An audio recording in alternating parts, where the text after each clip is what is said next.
As the election closes in, accusations of profiteering from public service are flooding in. North Carolina's Democratic senator and her GOP rival accusing each other of profiting off of government services that they voted on. Sabrina, you have a way to stop all lawmakers from making money off of their votes. Tell us how. Yeah, we have to outlaw political profiteering, and the best way to do that is to shrink the size of government. Look, this Kay Hagan example is eerily reminiscent to what happened with Maxine Waters a few years ago when we saw that her husband, who was a director at One Nation or One United Bank in New York, was having talks with the Treasury Department, and next thing we know, TARP gave them $12 million. We don't, this is all a little suspicious. At the very least, it was a conflict of interest. So, yes, we need to shrink government, and a lot of this will go away. Mike, even the speaker, the former Speaker of the House, Nancy Pelosi, was involved in some of this. Right. Her husband reportedly... Allegedly, we should say. Go ahead. ...made a lot of money off of land related to a railroad that Nancy Pelosi was pushing in California.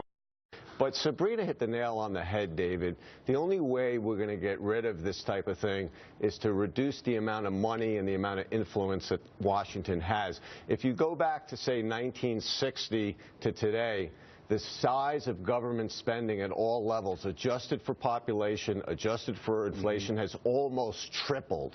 That's why these guys go there. They feed off of the public trough because that's where the money is. But, Emac, there's some things that people in Congress can do that we would be arrested for doing. For example, Nancy Pelosi, back to Nancy Pelosi. She and her husband were involved in this Visa IPO thing, which most normal people can't get involved with to begin with. While she was working on legislation that affected the credit card business, their IPO stock zoomed up over 200%. Again, sort of doing inside information stuff that we couldn't do. Yeah, that's right. I guess this is what Senator Elizabeth Warren meant when she said the game is rigged. I mean, this kind of behavior makes us look like Uzbekistan.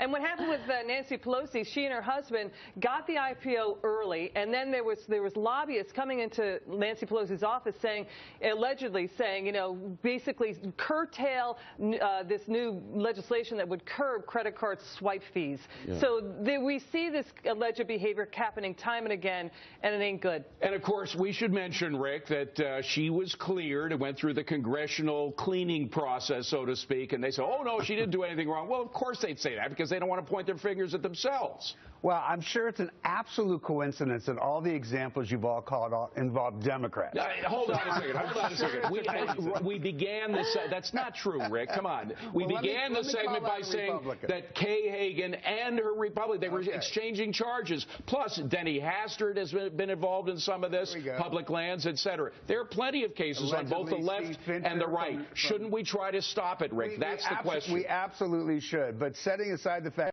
Sabrina pretty much called for a constitutional amendment to shrink the number of members of Congress that we have, because we're talking about members of Congress, not all of government. Of course we should. I think that anybody who is in Congress should remand themselves from a vote and a committee anytime that there's some possibility of having a conflict like that. John Tamny, they're not going to do it by themselves. We know that. We saw that with the Nancy Pelosi, what I would call the cover-up of what she and her husband were doing. So don't we have to impose some new rules and regs? Yeah, but I think it is about the size of government, and I wish every American would take the time to visit Washington, D.C., just to see that over the last 12 years when they've been struggling, that D.C. has been booming. That's a great point. And so really you cannot, you can't, outlaw things like this. We're talking about human nature here, and so to Sabrina's point, really the only way to do this is to shrink the size of government substantially. That's why they're here. This is where the money is. It's Republicans and Democrats. Ex-generals, you name it, getting very rich. But hold on a second, because Sabrina was saying, while government's too big, there are things that we can do about this, right, Sabrina? Quickly. Well, look, I don't think we can get rid of all bad actors, but John's right that, look, corruption comes from the process of picking winners and losers. And when government is giving something to everyone, everyone's trying to game the system. And that's exactly what's happening here. We have to ask that congressmen recuse themselves from bills and things that they may have a conflict of interest in. It's not that complicated. People have to do that in the private sector every day. And I think John's right. Everybody should go to the Capitol, to see how that thing has grown. It's really obscene. Thank you very much, gang. So what would make this moose try to to get in a house? Well, of course, to watch Neil's special election coverage, of course, here on the Fox News Channel. Then separately on our sister network, the Fox Business Network, Neil is going to have the top names in the tightest races. Where else can you see the brightest minds in business? They're all coming to join.